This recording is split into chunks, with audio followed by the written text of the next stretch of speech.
Hefur þú einhvern tímann verið á gangi utandyra í svo miklu roki að vindurinn hreinlega stöðvar þig í spórunum?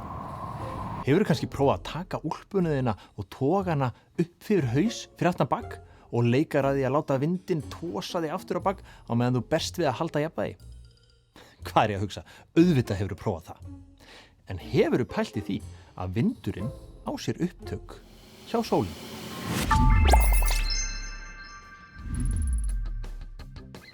Það býr gríðarleg orka í vindinum, sérstaklega á Íslandi, sem er meðal þeirra svæða í heiminum þar sem vindur er hvað mestur. Vindurinn á upptök sín hjá sólinni.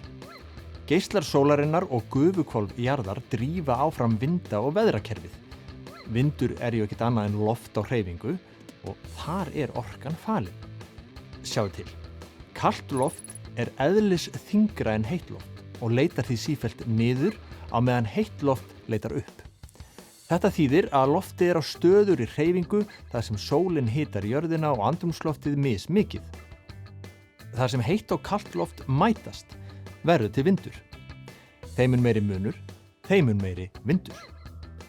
Manneskjan hefur auðvitað nýtt sér vindinn mjög lengi, meðal annars til að sigla skipum, mala korn og dæla vatni með vindmyllum. Það eru einmitt vindmyllurnar sem geta breytt hreyfiorku vindsins í raforku.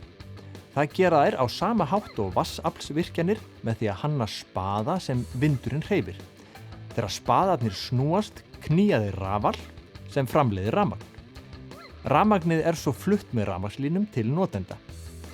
Eiginlega má segja að vindmylla sé öfug vifta. Í staðinn fyrir að nota rafmagn til að búa til vind, er vindur notaður til að búa til rafmagn. Spaðar vindmylla eru yfirleitt úr léttu efni og þær þurfa svona sirka 4-5 metra á sekúndu til að virka. Það er svona það bil jafn mikill vindur og þarf til að hreyfa litla fána. Það er best fyrir vindmyllurnar að það sé svona 15 metrar á sekúndu. Þá eru tré farin að sveigjast til, en ef vindurinn fer upp í 25 metra á sekúndu, slekkur vindmyllan á sér til að sporna við skemmdum. Það er eðlilegt að spyrja þeirra spurningar hvers vegna hér á landi sé ekki allt krökkt af vindmyllum. Það virðist í það minnsta ekki vera skortur á roki. En það er einmitt málið. Það má ekki vera of mikið rok. Svo kemur fleira til. Í fyrsta lagi er ekki beinlínis skortur á annarri orku, nefnilega vatns- og jarðvarma orku á Íslandi. Því meiri kostnaður við framleiðslu vindorkunar. Þá er óstöðugur vindur líka galli. Vindmyllur þurfa stöðugan vindhraða og virka ekki í of miklu roki og sjálfsögðu ekki í logni heldur.